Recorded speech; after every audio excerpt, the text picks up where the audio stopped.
Ngayon, alamin natin kung sino-sino ba ang mga pit stop crew at kung ano ang mga roles nila.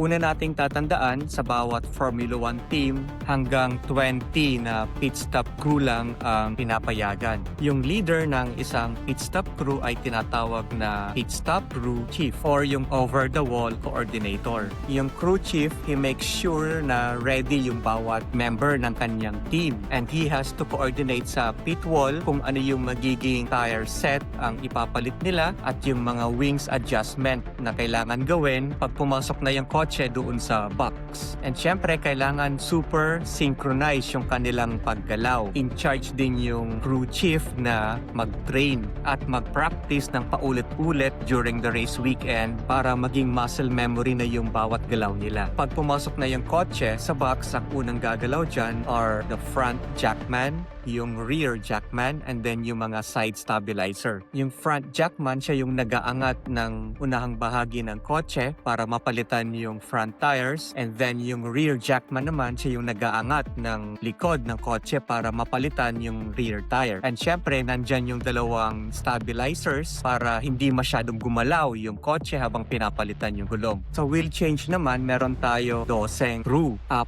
na wheel gunners and 4 na taga-hila ng gulong or yung tinatawag na pullers, and 4 na taga-salpak ng gulong or yung tinatawag na fitters. Yung 4 na wheel gunners are in charge to loosen and then to tighten yung mga wheel nuts. Huwag natin kakalimutan yung mga in charge for aero adjustments. Sila yung taga-adjust ng front wing and also yung rear wing kung may kailangan palitan na aerodynamic configurations. Yung specific na instructions para dyan is nanggagaling either sa chief strategist or yung head of race engineering. And finally, meron tayong taga-release ng kotse, yung taga-control ng lights for pit release to confirm na the car is now safe to be released from the box. May mga instances na nagiging faulty yung lights o nagkakaroon ng error sa pagpindot, and then ito yung kadalasan na nagiging cause ng banggaan sa loob ng pit lane. So overall, meron tayong 20 na pit stop crew.